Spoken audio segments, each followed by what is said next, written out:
Madame, mademoiselle, monsieur, bienvenue à Métro News. Voici les principaux titres qui seront développés aujourd'hui. Le commissaire du gouvernement de Port-au-Prince, maître Bedford Claude, a pris une mesure d'interdiction de départ contre le Premier ministre Ariel Henry qui a boudé son invitation ce mardi.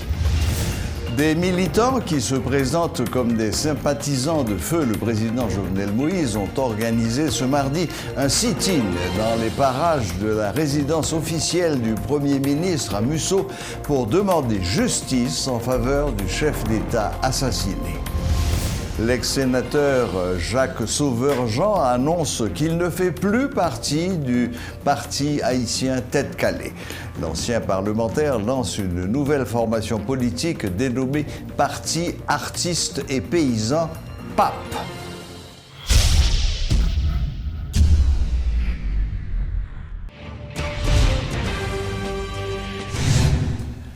Le Premier ministre Ariel Henry est inculpé dans le cadre de l'enquête sur l'assassinat du président Jovenel Moïse. Le commissaire du gouvernement près le tribunal de première instance de Port-au-Prince, maître Bedford Claude, a confirmé à Radio Métropole qu'un réquisitoire supplétif a été adressé au juge instructeur, maître Gary Aurélien. Dans le même temps, le chef du parquet a émis un ordre d'interdiction de départ à l'encontre du chef de l'exécutif.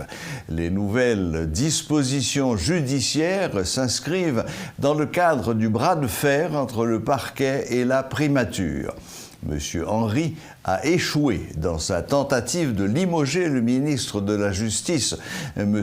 Rockefeller-Vincent, principal appui du chef du parquet. Désormais, Premier ministre inculpé, M.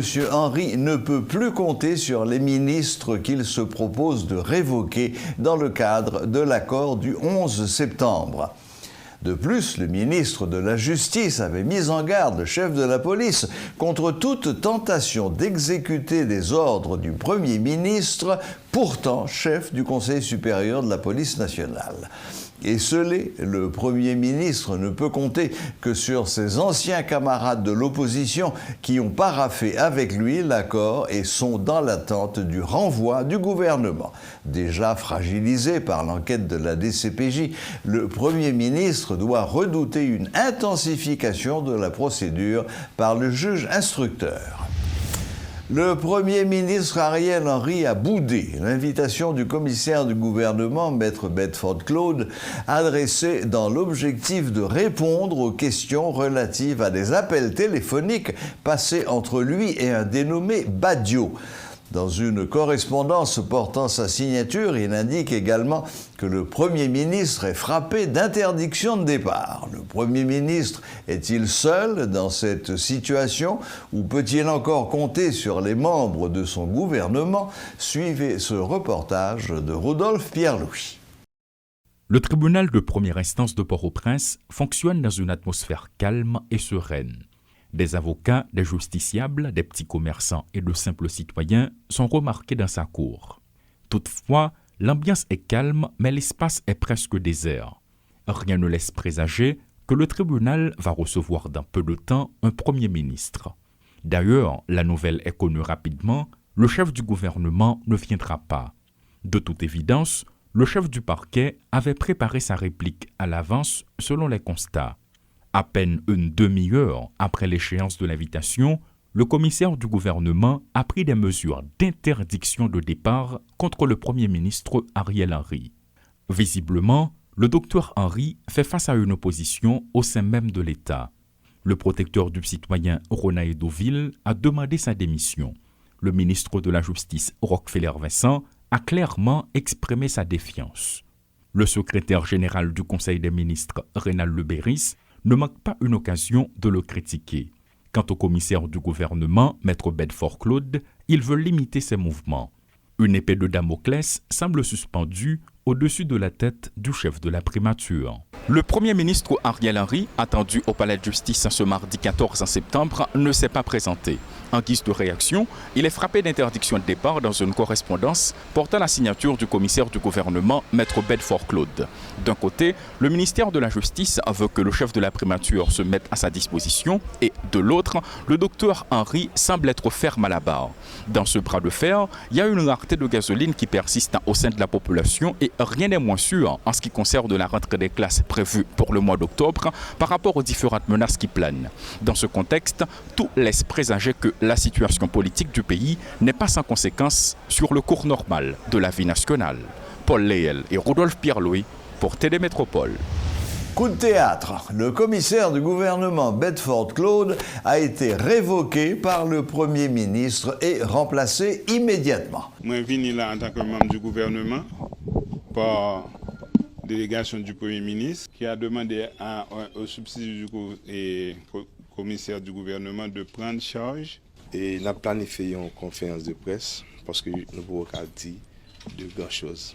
Je ne sais pas au courant, mais le règlement de la fonction publique fait que c'est seul le Premier ministre qui peut nommer et révoquer les fonctionnaires de la fonction publique. Quand un ministre nomme quelqu'un, ce n'est pas délégation de pouvoir du Premier ministre. Donc, nous avons consulté l'autre monde, moi-même, pour autant que je sache, parce que j'ai près de 25 ans de travail dans l'État, c'est ça que je connais. Donc, c'est un bail qui est bien simple. Le Premier ministre a mis à pied le commissaire du gouvernement. Il a choisi un substitut du commissaire du gouvernement pour assurer l'intérim. Donc, nous juste accompagner là pour nous constater que le prend charge. Et puis, il a continué le travail. Le sénateur Jacques Sauveur-Jean critique l'arrogance des représentants de la communauté internationale et la minorité possédante qui, selon lui, occupe la présidence depuis l'assassinat de Jovenel Moïse.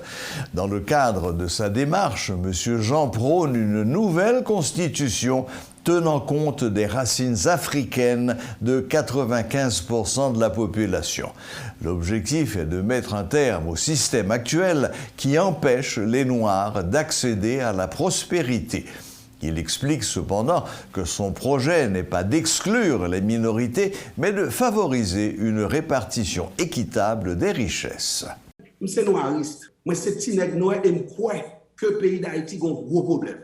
Le problème, ça, s'il pas résoudre, quel que soit gens où on a parlé français, si un accord ou des accords, il ne pas résoudre.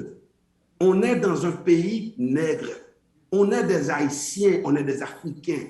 Et condition 1, pour gagner l'argent, il faut qu'on blanc.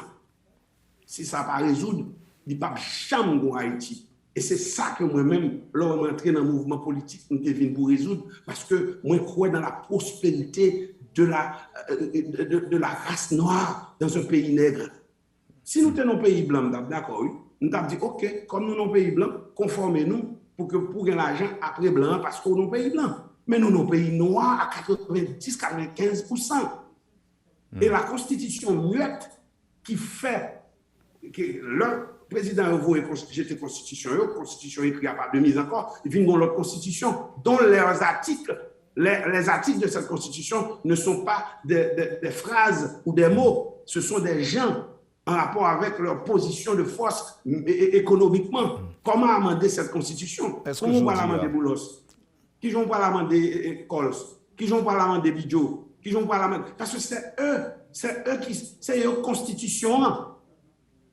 Puisqu'ils ont fait des décisions en rapport avec ça de plus intérêt. Le corps groupe se comporte en tant que tel comme ceux qui ont remplacé le président au palais national depuis son assassinat. Donc, il faut croire que, mes amis, on est dans un complot négatif contre une nation, contre une civilisation. Il faut être beaucoup plus intelligent pour poser ce genre de problème avec intelligence et trouver le point zéro pour pouvoir gagner cette bataille. Parce qu'on l'a déjà fait. Nous, tout le monde, ça, on dit déjà, sous quelle que soit la forme, nous gagnons déjà. Maintenant, il nous faut des hommes intelligents, capables de lancer un dernier assaut pour mettre les gens dans position. Ce n'est pas dire blanc par la donne. Je ne peux pas dire blanc par la donne, puisque blanc est la donne, blanc a toujours la donne. Mais à qui titre que blanc a la donne? Blanc n'a pas la donne à titre de président de la République du peuple haïtien. Les policiers continuent de fonctionner dans des conditions infrahumaines, notamment dans le département de l'Ouest, déplore le collectif Défenseurs Plus. En conférence de presse ce mardi, les responsables de cet organisme de défense des droits humains qualifient cette situation de grave. Selon eux, une telle réalité ne fait qu'exposer la faiblesse des policiers par rapport aux gangs armés. Dans la recommandation dans le rapport là, il est nécessaire non seulement pour augmenter le budget policier, parce que nous ne pouvons pas arrêter chita seulement ces étrangers qui pour renforcer nous dans le matériel, qui pour aider nous. Mais nous-mêmes, dans le budget, nous faut nous penser à la police, parce que si nous voulons plus nous sécurité, donc yo même yo cap travail tant que monde, yo cap travail tant que professionnel. C'est pas tant que mettre dans boîte que nous les commissariats et puis yo pas de conditions vraiment pour faire travail que yo mettez pour faire. Donc immédiatement que yo pas de matériel, immédiatement que yo pas traité autant que monde, tant que par exemple m'a dire que un policier qui a uniforme qui blasé ou bien qui trop petit pour lui même l'a fait des marches pour récupérer un autre uniforme. C'est vraiment difficile et c'est lui pour le mettre pour le travail.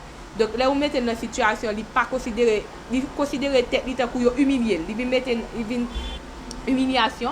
Déjà, il en faiblesse devant gang lui-même qui a balle pression tous les jours, qui pi armé facile. Donc pendant qu'on a parlé de pi armé, il est nécessaire tout pour stopper toutes les armes avec balle qui entrent illégalement dans le pays et qui renforcer les gens qui armés illégalement face avec les policiers eux-mêmes qui là légalement.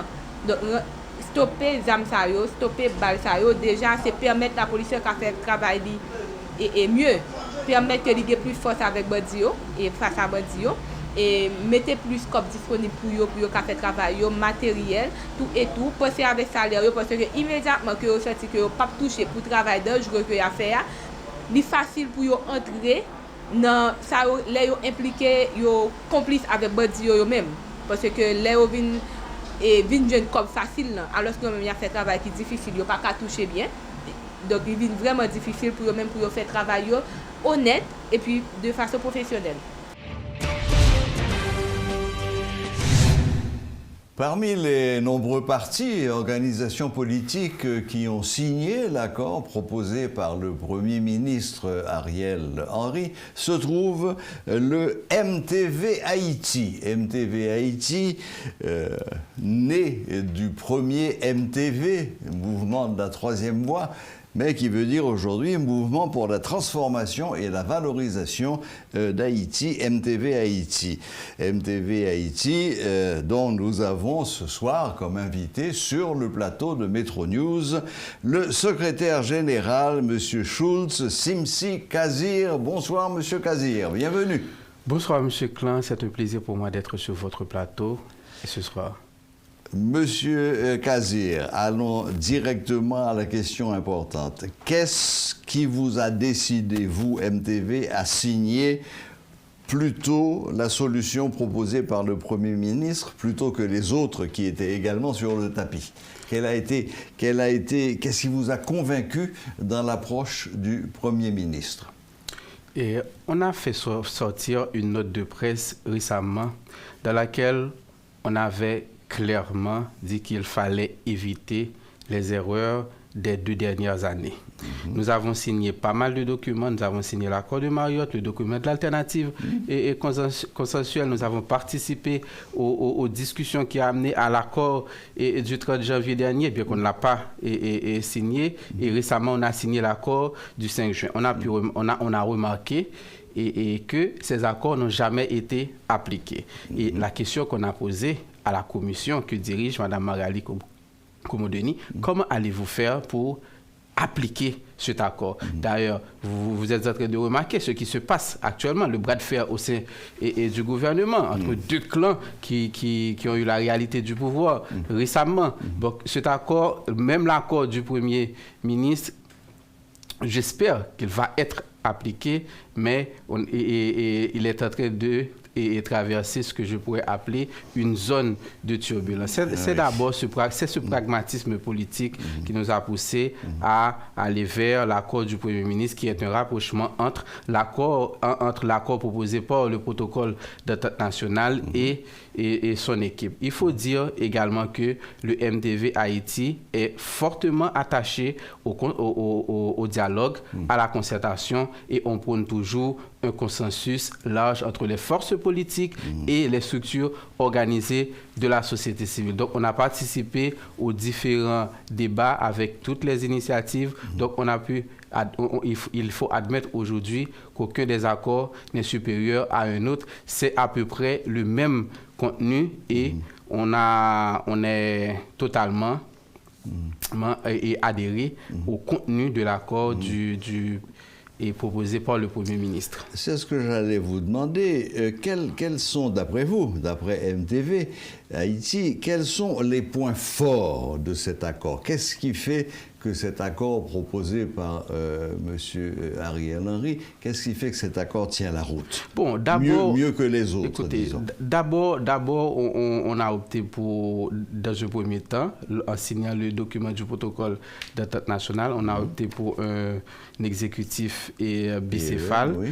Et cet accord prévoit la mise en place maintenant d'un exécutif monocéphale, mais qui prévoit également que cet accord peut évoluer. En son article 2, on peut lire « Dans l'attente des conditions politiques nécessaires et des procédures consensuelles pour le rétablissement de la présidence, le Conseil des ministres et le Premier ministre, conformément au présent accord, exercent pleinement et effectivement le pouvoir exécutif tel que défini par la Constitution. » Donc, ceci est en adéquation avec les stratégies et la vision de MTV de cette période intérimaire. C'est une première chose. Mais comme j'ai dit tout à l'heure, les deux textes se ressemblent et les deux textes prévoient un organe de contrôle, puisqu'on sait aujourd'hui que le Parlement est dysfonctionnel. Les deux textes prévoient une mission pour le gouvernement qui comprend entre autres le rétablissement de la sécurité, le démantèlement des gangs, la réalisation des élections, la formation de nouveaux CEP. Donc ça rejoint à peu près tout ce que le MTV pouvait élaborer et indiquer dans un document consensuel. Mais aussi les textes prévoient quelque chose auquel le MDV est fortement attaché aujourd'hui, la suspension des persécutions politiques et la libération des prisonniers politiques. D'accord. Qu'est-ce que je voulais dire? Oui. Vous venez de faire allusion à cette période de turbulence.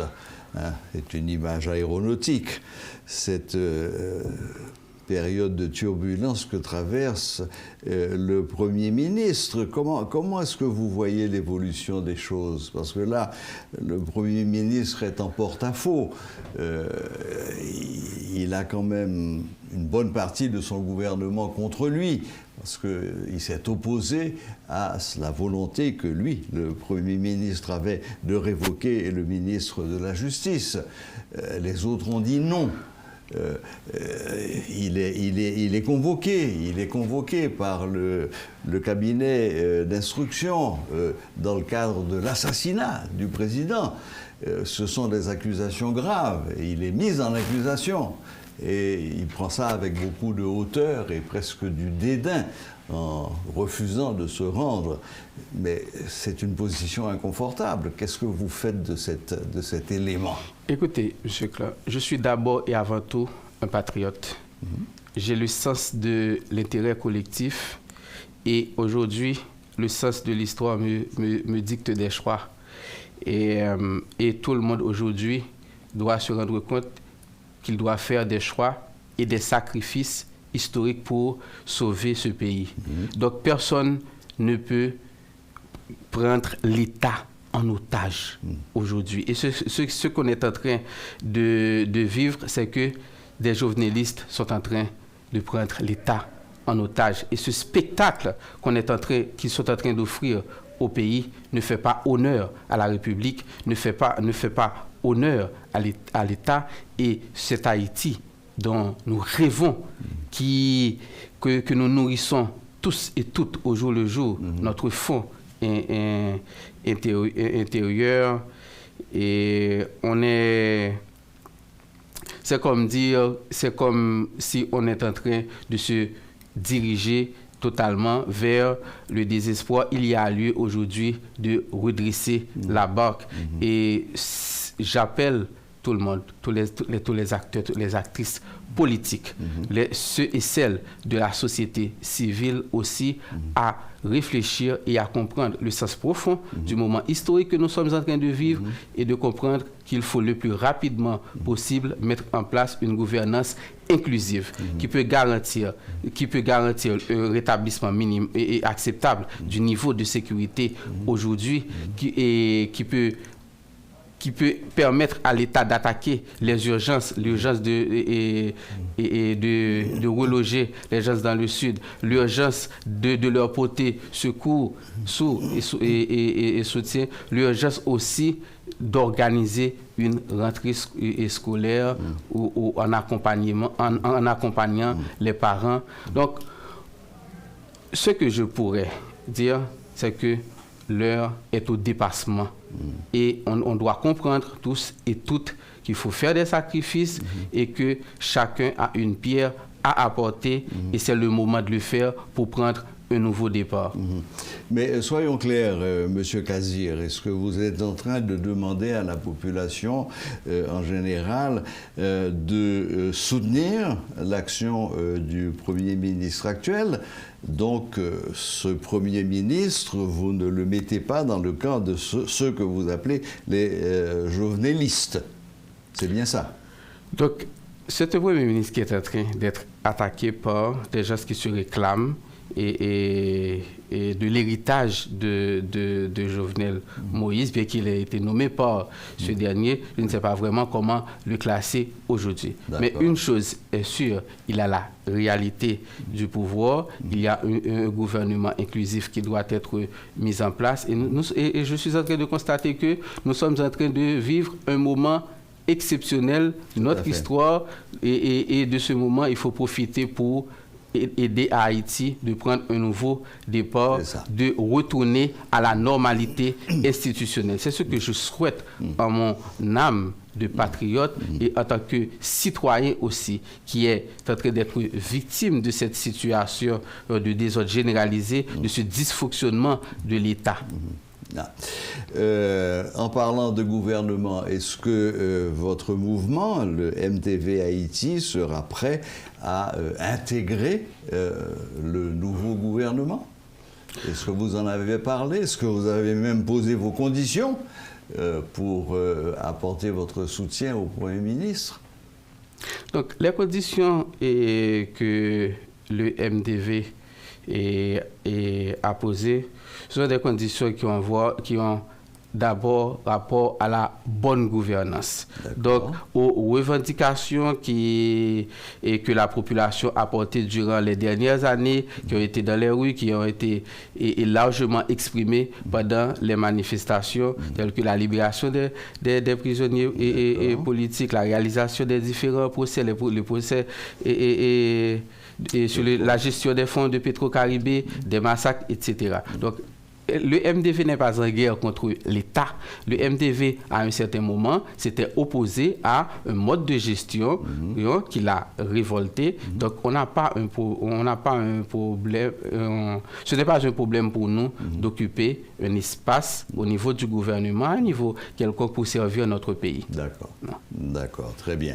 Bon, bien entendu, à l'horizon, en principe, à l'horizon de 120 jours, il devrait y avoir les élections. J'imagine que vous estimez que ce délai n'est pas raisonnable. Donc, dans 120 jours, on ne peut pas organiser des élections dans le pays. Il faut d'abord mettre en place l'institution et le conseil électoral provisoire. Et il est question aussi de réviser la Constitution. Il faut organiser les concours pour mettre en place les BED, les BEC et mettre à jour la liste électorale. Donc, il faut, selon l'accord, les élections doivent avoir lieu en automne 2022 et le MDV se prépare à participer à ces élections à tous les niveaux. Très bien. Bon, eh bien écoutez, merci, Monsieur Kazir. Est-ce qu'il y a autre chose que vous souhaiteriez ajouter?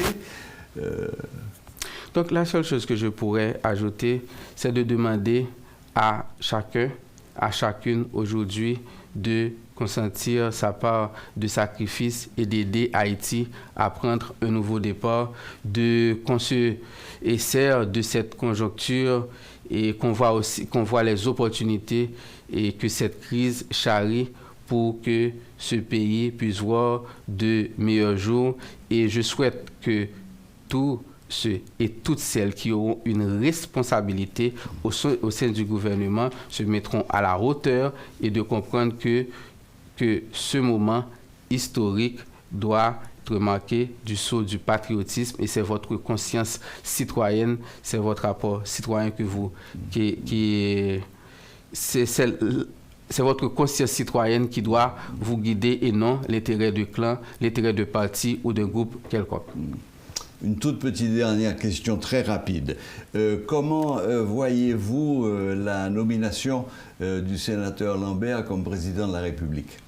Donc, on a signé le document du protocole d'entente nationale le 9 juillet, qui a prévu l'installation justement du président du Sénat comme président et provisoire. Donc, on n'est pas attaché à un nom, on n'est pas attaché à une personnalité, on est plutôt attaché à une vision de la gouvernance, à la bonne gouvernance, dans la mesure où M. Lambert peut se mettre à la hauteur de la situation, dans la mesure où M. Lambert ne va pas faciliter l'élection d'un homme ou d'une femme, mais va être totalement imprégné du sens de l'intérêt collectif. Le MDV peut l'accepter, tout comme le MDV peut accepter n'importe quel autre individu jouissant des critères d'honnêteté, de crédibilité qui fait preuve et de maturité politique et d'une compréhension profonde de cette conjoncture politique actuelle.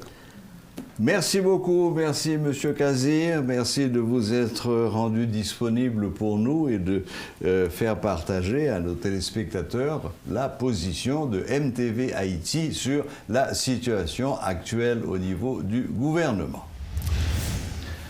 Voilà, la boucle est bouclée. Merci de nous rester fidèles et à la prochaine, même heure, même chaîne.